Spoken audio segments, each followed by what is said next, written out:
मेरा नाम शबीर अहमद डार है। हम एसएसबी के एस्पिरेंट हैं और हमने हाल ही में एक बड़ी रिक्रूटमेंट में पार्टिसिपेट किया है, क्लास 4th रिक्रूटमेंट में, जो एसएसबी की तरफ से आई थी। तो उसमें उन्होंने एक बड़ा मुद्दा बनाया है, मसला बनाया है। कल जब हमारा शॉर्ट लिस्ट आया और हम फॉल कर रहे हैं शॉर्ट लिस्ट में, उन्होंने वहाँ पर ये मेंशन किया है कि at the time of document verification आपने एक अंडरटेकिंग देनी है जिसमें आपने मेंशन करना है कि हमारे पास हायर क्वालिफिकेशन नहीं है।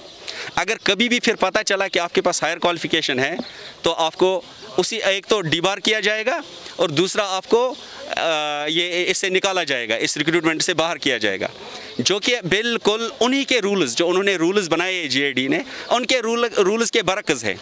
क्योंकि उन्होंने जब हमने पढ़ी है eligibility at the time of form submission, तो वहाँ पर उन्होंने एलिजिबिलिटी क्राइटेरिया जो रखा था वो SO 99 ऑफ 2008 रखा था। तो SO 99 2008 जो है उसके तहत 2008 से रिक्रूटमेंट होती गई है क्लास 4th की, और उस अभी तक जितने भी उसमें मोस्टली जो भी उसमें सिलेक्ट हुए वो हाई क्वालिफाइड हुए, ग्रेजुएट्स हुए, पोस्ट, लेकिन उनसे एक अंडरटेकिंग ली जाती है कि आपको ये बेनिफिट नहीं दिया जाएगा, जो आपकी हायर क्वालिफिकेशन है उनका कोई बेनिफिट नहीं दिया जाएगा आपको इस रिक्रूटमेंट में, इस डिपार्टमेंट में। लेकिन इस बार जो उल्टा किया उन्होंने, हमने भी उसी हिसाब से जब हमने पढ़ा तो हमें लगा कि हम इसमें फॉल कर रहे हैं, क्योंकि SO 99 का उन्होंने कोई नया एलिजिबिलिटी नहीं रखी थी, उन्होंने वही रखा था, eligibility will be in accordance to SO 99 of 2008।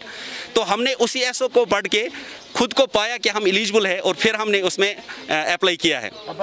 लेकिन अब मसला कल खड़ा हुआ जब हमें ये शॉर्ट लिस्ट हुए हम, तो उन्होंने उसमें मेंशन किया था कि at the time of document verification आपसे अंडरटेकिंग ली जाएगी, और अंडरटेकिंग में आपने ये मेंशन करना है कि हमारे पास हायर क्वालिफिकेशन नहीं है।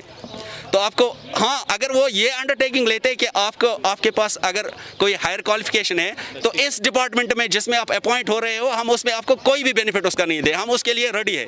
क्योंकि वो जेन्युइन बात है, क्योंकि यहाँ पर उन्होंने एक लेवल प्लेइंग फील्ड दिया है हर एक को, जो 10th पास है या 12th पास है। हम कई पहाड़ से नहीं उतरे हैं 10th पास करके या 12th पास करके। उसी जिस तरह अभी जो लड़का आज जिसने 12th पास किया है, हमने भी उसी तरह से 12th पास किया है।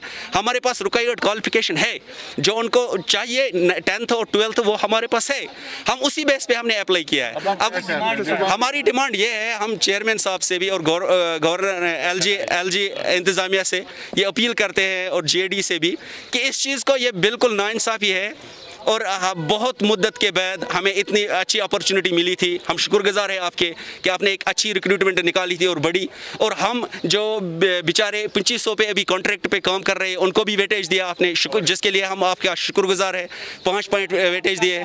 तो हम बोल रहे हैं कि ये जो अंडरटेकिंग का मसला आपने बीच में लाया उसको हटाइए। हाँ, हम अंडरटेकिंग देंगे कि हम बेनिफिट नहीं मांगेंगे आपको इस डिपार्टमेंट में, लेकिन ये जो अभी कुछ लड़के ऐसे हैं जिनके 50% कम मार्क्स है, वो कहाँ दूसरे पोस्ट के एलिजिबल है। तो हमारी यही मांग है, हम आए हैं इसमें, बहुत सारे बेचारे ओवर एज भी हुए, अभी दूसरे रिक्रूटमेंट से पार्टिसिपेट नहीं कर सकते हैं। हमारी यही मांग है, मुतालबा है, हमारी अपील है LG एडमिनिस्ट्रेशन से, GAD से, SSB से, इस पॉइंट को हटाए, जो अंडरटेकिंग का वो बोल रहे हैं इसको हटाए। और ये कोई ऐसा जेन्युइन बात भी नहीं है, क्योंकि आपने बोला SRO 99 के तहत रिक्रूटमेंट होगी।